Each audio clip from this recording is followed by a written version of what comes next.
Hi guys, स्वागत है आप लोगों का ranker versatile Kanhaiya official YouTube channel पे। तो आज की इस नए वीडियो में टेंस के बारे में जानेंगे। यदि आप हमारे चैनल पर पहली बार विजिट कर रहे हैं तो चैनल कीजिए सब्सक्राइब और बेल आइकन को दबा दीजिए ताकि मैं कोई भी वीडियो यूट्यूब पर डालूँ तो सब तक जरूर पहुँचे। तो आइए वीडियो कर लेते हैं स्टार्ट।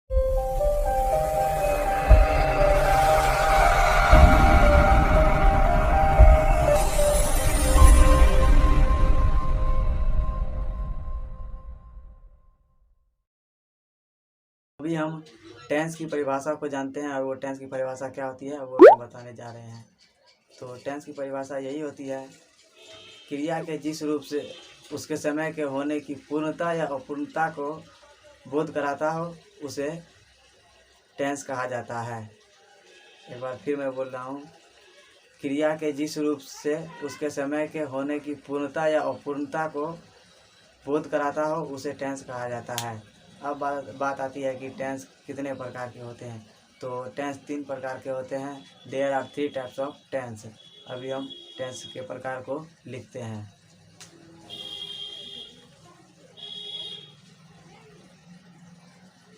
देयर आर 3 टाइप्स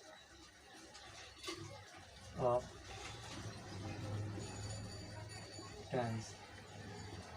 पहला है प्रेजेंट टेंस,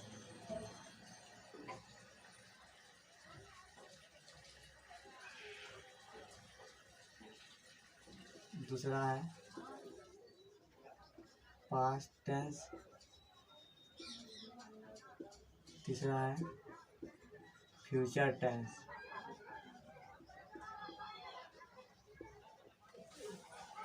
तो अब बात आती है कि प्रेजेंट टेंस क्या होती है, पास्ट टेंस क्या होती है और फ्यूचर टेंस क्या होती है। तो अभी हम प्रेजेंट टेंस के बारे में जानेंगे। और ये तीनों के प्रत्येक के 4 भेद होते हैं, यानी कि कुल मिला के 12 होते हैं। तो अभी हम प्रेजेंट टेंस के बारे में पढ़ेंगे। पहला present tense. Present tense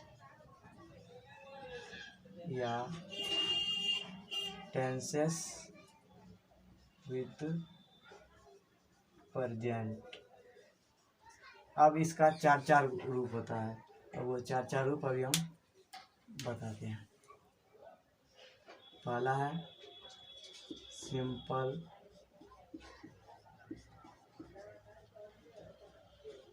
present tense या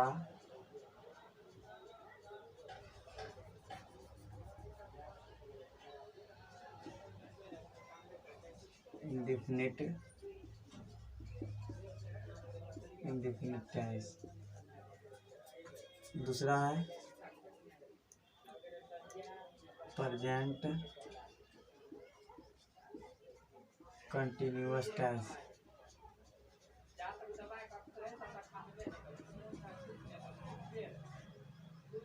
और तीसरा है प्रेजेंट परफेक्ट टेंस। और चौथा है प्रेजेंट परफेक्ट टेंस। तो अभी हम प्रेजेंट टेंस में सिंपल प्रेजेंट टेंस या प्रेजेंट इंडेफिनिट टेंस के बारे में पढ़ेंगे। तो और प्रेजेंट टेंस के 4 होते हैं, simple present tense, present continuous tense, present perfect tense और प्रेजेंट परफेक्ट। यहाँ कंटिन्यूअस हुआ, present perfect continuous tense, present perfect continuous tense. तो सबसे पहले हम सिंपल प्रेजेंट टेंस, प्रेजेंट या इंडेफिनिट टेंस के बारे में पढ़ेंगे। तो अभी हम इसको क्लीन करते हैं।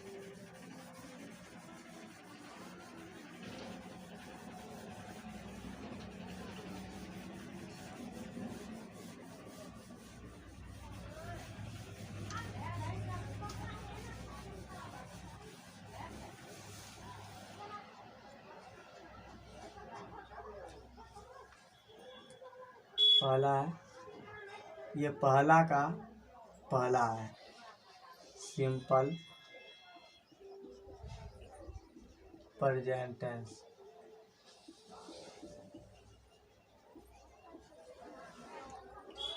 अब सिंपल प्रेजेंट टेंस के पहचानने के तरीका होता है और वो तरीका हम बताते हैं। जिस हिंदी वाक्य के क्रिया के अंत में ता है, ती है, ते हैं इत्यादि लगा रहे उसे सिंपल प्रेजेंट टेंस का वाक्य माना जाता है या सिंपल प्रेजेंट टेंस के अंतर्गत रखा जाता है। तो अभी हम लिख देते हैं, जिस हिंदी वाक्य के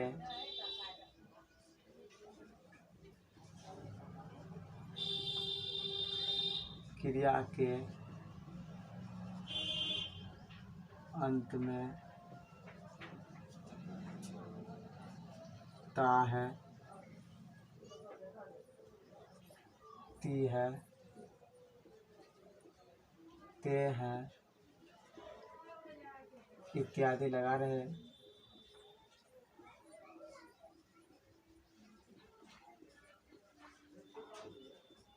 उसे सिंपल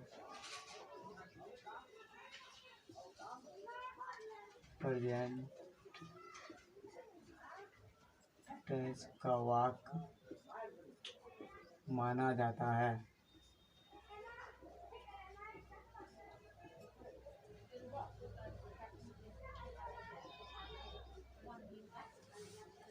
अब हम एक एग्जाम्पल को समझते हैं। जैसे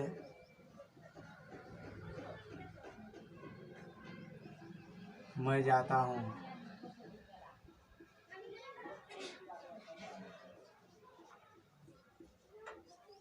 अब ये तो वाक्य है, मैं जाता हूँ, इसका ये सब्जेक्ट हुआ और ये वर्ब हुआ यानी क्रिया हुआ।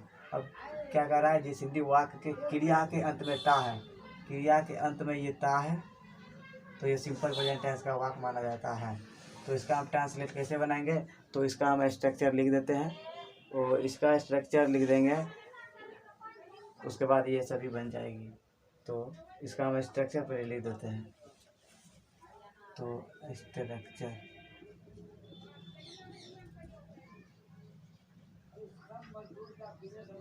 स्ट्रक्चर हम पहले लिख देते हैं। तो इसका स्ट्रक्चर होता है, पहले अफर्मेटिव टेंस के लिए मैं लिख देता हूँ, सब्जेक्ट प्लस V1 या V5 प्लस OC। अब बात आती है निगेटिव का, निगेटिव स्ट्रक्चर का। तो निगेटिव का होता है डू या डज बाहर plus subject plus not plus V1 या यहाँ एक बात आती है, जब यहाँ डू डज का प्रयोग कर देंगे तो यहाँ V1 का ही प्रयोग किया जाता है प्लस OC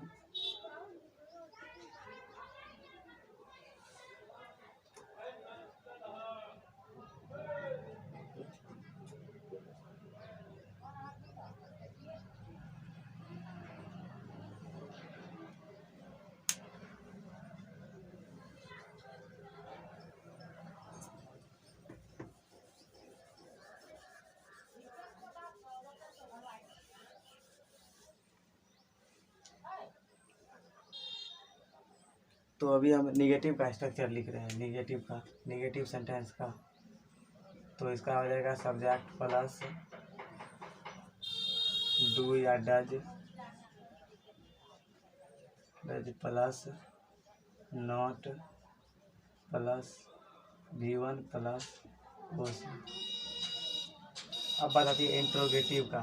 इंट्रोगेटिव और निगेटिव एक ही साथ होता है, तो इंट्रोगेटिव और निगेटिव दोनों साथ में ही लिख देते हैं। तो इसका हो जाएगा डू या डज बाहर plus subject plus not plus V1 plus OC plus question mark, सही होता है इंट्रोगेटिव में। अब बात आती है WH वर्ड्स की। तो WH वर्ड्स की स्ट्रक्चर होता है। पहले WH वर्ड को लिख लेंगे, उसके बाद अगर हम चाहें तो इंट्रोगेटिव और का स्ट्रक्चर भी लिख सकते हैं और वही होता है डू या डज प्लस सब्जेक्ट। अगर WH वर्ड में निगेटिव का सेंटेंस रहेगा, निगेटिव यानी नॉट, नहीं का प्रयोग रहेगा तो नॉट का प्रयोग करेंगे और नहीं रहेगा तो नहीं करेंगे। Plus V1 plus OC plus question mark will be necessary. तो ये सभी स्ट्रक्चर है और इस स्ट्रक्चर को हम फॉलो करेंगे और ये सिंपल प्रेजेंट टेंस का वाक्य बन जाएगा। तो एक बात आती है, तो अब बात आती है कि V1 और V5 का प्रयोग कहाँ करेंगे। ये V1 और V5 का प्रयोग कहाँ करेंगे, तो अभी हम V1 और V5 के बारे में बता देते हैं। V1 का प्रयोग कहाँ होगा। V1 का प्रयोग हमेशा प्लूरल के लिए होता है, जैसे कि आई, यू, दे, मोर पर्सन और मोर थिंग्स के साथ किया जाता है। I, you, we, they and more then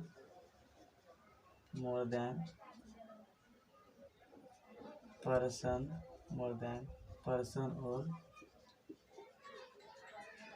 persons और थिंग्स के साथ V1 का प्रयोग किया जाता है। और V5 का प्रयोग किया जाता है,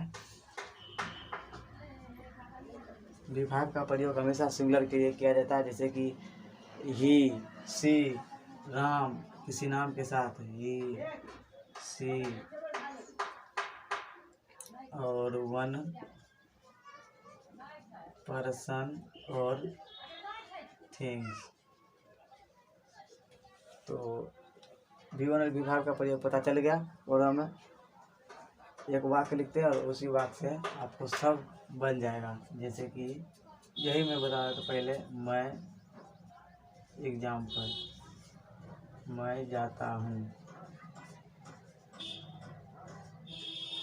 अब यहाँ पे देखिए क्या लिखा हुआ है, जिस हिंदी वाक्य के क्रिया के अंत में ता है, तिया, त्या इत्यादि लगा रहे उससे सिंपल प्रेजेंट टेंस का वाक्य माना जाता है। तो ये हुआ सब्जेक्ट मैं, और ये जाना हुआ उसका भर यानी क्रिया, इसके वाक्य में ता है, अंत में ता है, यानी सिंपल प्रेजेंट टेंस का ये वाक्य हुआ। तो मैं का क्या हुआ, आए। अब सब्जेक्ट का प्रयोग कर दिए, अब V1 या V5 का प्रयोग करेंगे। तो आए प्लूरल होता है और प्लूरल के लिए V1 का प्रयोग करेंगे। तो जाना को होता है गो, तो आई गो, इसका ट्रांसलेट हो गया आई गो। तो अभी हम एक सेंटेंस लेंगे और बाकी जितने भी स्ट्रक्चर है उसका अभी सभी फॉलो करेगा। तो अभी हम इसको क्लीन कर देते हैं। स्ट्रक्चर ध्यान से रखिएगा, सभी बन जाएगा। ध्यान दीजिएगा स्ट्रक्चर पे, तो सभी बन जाएगा।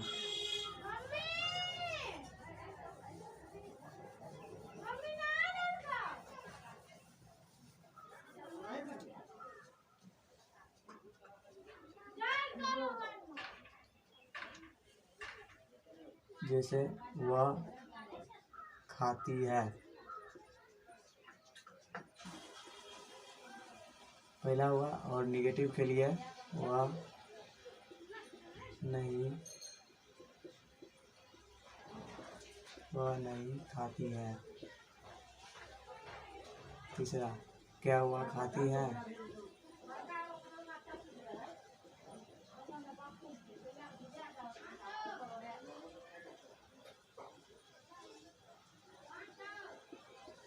क्या हुआ, नहीं खाती है। क्वेश्चन मार्क, वह क्या खाती है, वह क्या खाती है। छठा, वह क्या नहीं खाती है। तो अभी हम सभी स्ट्रक्चर का वाक्य लिख दिए हैं। जैसे कि ये अफर्मेटिव के लिए ये हो गया और निगेटिव के लिए ये हो गया और तीसरा इंटरोगेटिव हो गया और साथ नेगेटिव भी, और WH वर्ड भी लिख गया और WH वर्ड नेगेटिव भी हो गया। तो इसका भी हम इंग्लिश में ट्रांसलेट करना बता रहे हैं। जैसे मैं वह खाती है, ये पहला सेंटेंस हुआ। तो ये वह यानी कि जिस हिंदी की वाक्य क्रिया कहते हैं ता है ती है, और ये यहाँ पर ती है यानी कि सिंपल प्रेजेंट टेंस का वाक्य हुआ। और यहाँ हम पहला बनाना शुरू करते हैं। वह खाती है, अब ये स्त्रीलिंग है यानी कि वह खाता होगा सी। अब खाना का होता है इट। अब यहाँ पे V1 या V5 का प्रयोग करें वो बता दिए हैं। या ही सी इट वन पैलेस और वन थिंग्स के साथ V1 का V5 का प्रयोग किया जाता है, V5 का। तो यहाँ पर होता है खाना का होता है इट, और V5 को हम इट से लगा के एस लगा के बनाते हैं, तो हो जाएगा सी इट्स वह खाती है। अब दूसरा है वह नहीं खाती है। वह नहीं खाती है, तो इसका इस स्ट्रक्चर को हम फॉलो करेंगे। तो सब्जेक्ट पहले लिख लेते हैं सी। अब इसमें डू या डज का प्रयोग करेंगे, तो जिसमें V5 का प्रयोग होगा उसमें डज का प्रयोग किया जाएगा। तो इसमें V5 का प्रयोग किया जाता है, तो इसमें हम डज का प्रयोग करेंगे सी डज। और उसके बाद नॉट का प्रयोग करेंगे, और उसके बाद खाना या V1 का प्रयोग करेंगे। और डू या डज के बाद कोई भी वर्ब आएगा तो V1 में ही आएगा। तो यहाँ पर सी डज नॉट, ये दूसरा सेंटेंस का हो गया। अब ये तीसरा, क्या हुआ खाती है। तो यहाँ पे हम पहले डू या डज को बाहर निकालेंगे, जैसे स्ट्रक्चर में निकाले थे उसी तरह पहले इसको भी निकालेंगे। तो यहाँ पर डज निकल जाएगा, और उसके बाद सब्जेक्ट को लिख लेंगे, सब्जेक्ट सी। और उसके बाद नेगेटिव है, नेगेटिव नहीं है तो नेगेटिव का प्रयोग नहीं करेंगे। और खाना को it, does see it question mark. अब चौथा, क्या वह नहीं खाती है। तो क्या, तो इसके हम पहले डू डज को बाहर निकाले थे, इसको भी पहले डू डज को लिख लेंगे। तो डू डज का प्रयोग में डज का प्रयोग होगा, उसके बाद सब्जेक्ट का। अब यहाँ निगेटिव है, तो यहाँ हम निगेटिव का प्रयोग करेंगे, तो यहाँ भी करेंगे डज सी नॉट। अगर आप चाहें तो यहाँ भी हम प्रयोग कर सकते हैं, डज नॉट सी, ये भी कर सकते हैं। तो फिलहाल हम अभी ये नहीं करेंगे, आपका मन है तो कर सकते हैं। तो यहाँ पर डज सी नॉट, और खाना का V1 या V1 का प्रयोग करेंगे, डज सी नॉट इट और क्वेश्चन मार्क। अब पाँचवा है, क्या वह खाती है। क्या वह खाती है यानी कि ये WH वर्ड्स हो गया। WH वर्ड्स ये सेंटेंस के बीच में क्वेश्चन पूछ रहा है ना, क्या सेंटेंस के बीच में क्या, क्यों, हाँ, कैसे, इस सब का प्रयोग होता है, तो WH वर्ड का वाक्य माना जाता है। तो WH वर्ड को पहले हम लिख लेंगे। तो क्या होता है वाट, उसके बाद डू या डज को लिख लेंगे, तो डू या डज डज का प्रयोग होगा। और उसके बाद सब्जेक्ट का प्रयोग कर लेंगे सी। उसके बाद निगेटिव है तो निगेटिव का प्रयोग करेंगे, नहीं तो नहीं करेंगे, नहीं है तो नहीं करेंगे। उसके बाद it, what does see it. अब अंतिम है, क्या वह नहीं खाती है। तो इसी तरह से हम बनाएंगे, पहले WH वर्ड को लिख लेंगे, तो जाएगा वाट। आप डज का प्रयोग कर लेंगे क्योंकि वो स्ट्रक्चर में है डज का प्रयोग। और उसके बाद सब्जेक्ट को लिख लेंगे, सब्जेक्ट को लिखने के बाद यहाँ पर निगेटिव है नहीं, तो यहाँ पर हम नॉट का प्रयोग कर लेंगे, और V1 का प्रयोग इट। तो यही है सिंपल प्रेजेंट टेंस।